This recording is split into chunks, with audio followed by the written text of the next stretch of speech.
So guys, আসসালামু আলাইকুম। আশা করি সবাই ভালো আছেন। আল্লাহর রহমতে আমি অনেক ভালো আছি। আমি এখন আছি খুলনা পুরাতন স্টেশন।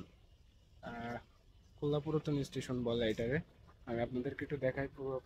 আজকে আমি আপনাদেরকে দেখাবো খুলনা পুরাতন স্টেশনটা কেমন। এটা হচ্ছে খুলনা পুরাতন স্টেশন। তো আস্তে আস্তে সামনের দিকে যাব এবং আপনাদেরকে পিছনের দিক দেখানোর চেষ্টা করব আমি। স্টেশনটা অনেক আগের পুরনো একটা স্টেশন। এক সময় চলতো, কিন্তু আপাতত এখন আর চলে না এটা। সো এখানে একটা লাগেজ ভ্যান রেখে দিয়েছে।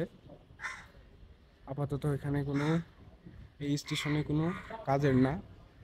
পাশেই ওয়াশপিট, ট্রেনের ইঞ্জিনগুলা ওয়াশ করানো হয় এখানে। আমরা আস্তে আস্তে ভিতরের দিকে যাব, দেখানোর চেষ্টা করব খুলনা পুরাতন স্টেশনটা কেমন। তো আমরা আস্তে আস্তে পুরাতন স্টেশনের মাঝামাঝি চলে আসলাম। এটা হচ্ছে 1 নম্বর প্ল্যাটফর্ম, আর ওটা হচ্ছে 2 নম্বর প্ল্যাটফর্ম।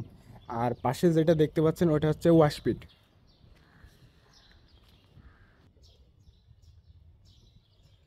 তো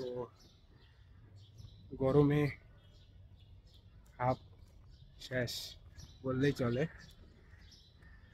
তো আমরা আস্তে আস্তে ভিতরের দিকে যাচ্ছি। ভিতরেরটা দেখানোর চেষ্টা করব খুলনা পুরাতন স্টেশনটা কেমন ছিল, তার টিকিট কাউন্টার দোকানগুলো কেমন ছিল আপনাদেরকে দেখানোর চেষ্টা করব। চলুন। এটা রেলওয়ে একসময় দোকান ছিল, এখন আপাতত বন্ধ আছে। এগুলো ছিল।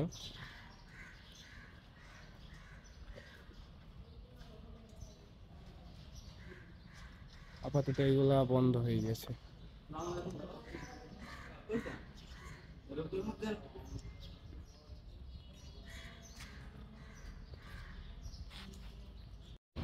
সো আপনাদেরকে খুলনা পুরাতন স্টেশনের ওভারব্রিজটা দেখানোর চেষ্টা করছি। এই যে ওভারব্রিজের অবস্থা, উপরটা দেখুন। অনেক আগের বন্ধ হয়ে যাওয়া স্টেশন এমনই হয়। পাশেই নতুন করে তৈরি হওয়ার পর থেকে তারপর এটা বন্ধ হয়ে গেছে। আগে এক সময় এটাও জমজমাট ছিল, এখন আপাতত এটা এখন বন্ধ হয়ে গেছে। অনেক সুন্দর একটা স্টেশন।